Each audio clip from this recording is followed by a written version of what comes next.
लचीले सौर पैनलों से लेकर चलते हुए बिजली बनाने तक, पृथ्वी और आपकी जेब को बचाने के लिए आइडियाज की कमी नहीं। हम लोग असल में ग्राहकों के लिए ऊर्जा बचाना चाहते हैं।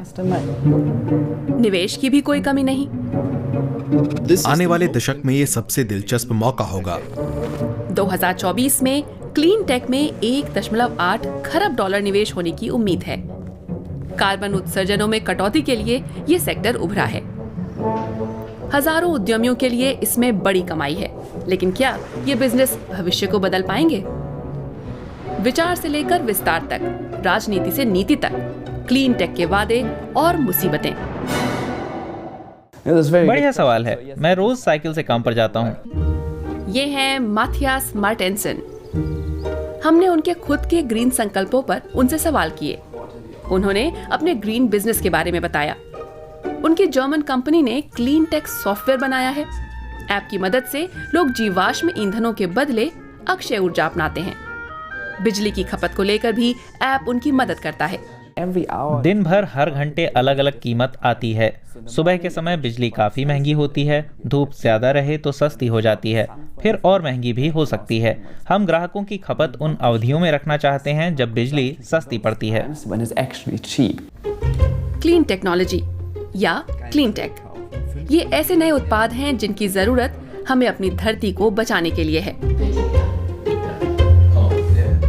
पृथ्वी दिवस के मौके पर यहाँ इस ऐतिहासिक समझौते पर दस्तखत करना एक बड़ा ही खास मौका है। जीवाश्म ईंधन से दूरी बनाकर जीने के नए और ज्यादा इको फ्रेंडली तरीकों की ओर रुझान को 8 साल पहले बल मिला था। दुनिया के नेताओं ने ग्लोबल वार्मिंग को ऐसे स्तर पर सीमित रखने का समझौता किया जिससे हम आराम से रह पाएं और प्रकृति भी सांस ले सके। वो तापमान है 13 डिग्री सेल्सियस और वो समझौता था पेरिस समझौता। फिर यूरोपीय संघ ने प्रतिबद्धता जताई। यूरोपीय हरित समझौता जलवायु के लिए है और लोगों के लिए भी। 2050 तक इन देशों ने वायुमंडल से उतनी ही मात्रा में कार्बन उत्सर्जन हटाने का संकल्प लिया है जितना उसमें पहुंचाया था। लेकिन ऊर्जा खपत को लेकर बड़ा भारी बदलाव हाल में यूक्रेन पर रूसी हमले के दौरान आया।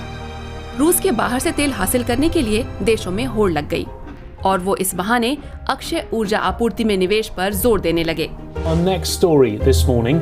इसी दौरान इन्फ्लेशन रिडक्शन एक्ट लाकर अमेरिका ने एक बड़ा दांव चल दिया। जलवायु पर ये अब तक का सबसे बड़ा कदम है।